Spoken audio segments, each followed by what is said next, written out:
चंद्रयान 3 ने भेजी अब नई खुशखबरी।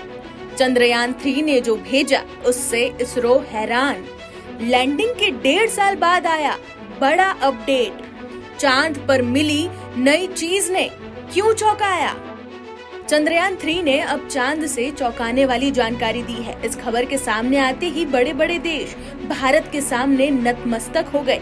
आइए सबसे पहले आपको बताते हैं कि चांद से क्या नई जानकारी सामने आई है। दरअसल चंद्रयान 3 ने चांद पर ऐसा खुलासा किया है जिसने पूरी दुनिया को बहुत चक्का कर दिया।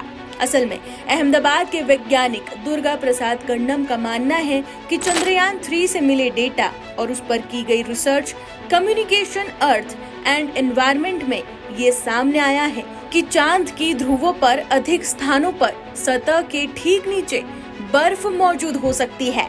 बर्फ के कणों को देखने से उनकी शुरुआत और इतिहास के बारे में अलग अलग कहानियां सामने आ सकती हैं। क्या चांद पर पानी मौजूद है? तो इसके जवाब में वैज्ञानिक बताते हैं कि चांद की सतह पर बहुत कम दबाव होता है जिससे पानी तरल रूप में नहीं रह सकता। इसलिए बर्फ पिघलकर पानी नहीं बनेगी बल्कि सीधे भाप में बदल जाएगी।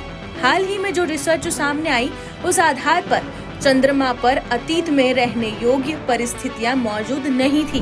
तो वहीं वैज्ञानिकों ने बर्फ का पता कैसे लगाया और ये चास्ते क्या है, इसका जवाब खुद साइंटिस्ट देते हैं और कहते हैं चंद्रयान 3 की लैंडिंग वाली जगह पर हल्की ढलान होने लगी थी। तब विक्रम लैंडर पर लगे एक खास उपकरण चास्ते का तापमान की रीडिंग भी बढ़ने लगी। चास्ते में 10 सेंसर लगे हैं जो अलग अलग गहराइयों में चांद की मिट्टी का तापमान मापता है। तब साइंटिस्ट ने एक मॉडल तैयार किया जिसमें ये पता लगा कि अगर कोई ढलान 14 डिग्री से ज्यादा हो और सूर्य की तरफ ना हो तो वहाँ बर्फ के जमने और टिके रहने की संभावना ज्यादा होती है। अब अहम सवाल ये कि भविष्य में चंद्रमा पर इंसानों के रहने के लिए बर्फ जरूरी है। तो इस पर वैज्ञानिकों का मानना है कि चांद के कुछ ऊंचे इलाकों में बर्फ खोजने, संसाधन इकट्ठा करने और इंसानों के रहने के लिए उपयुक्त जगहें हो सकती हैं। अब चंद्रयान 3 आगे आने वाले समय में क्या और अपडेट्स देता है ये देखना होगा।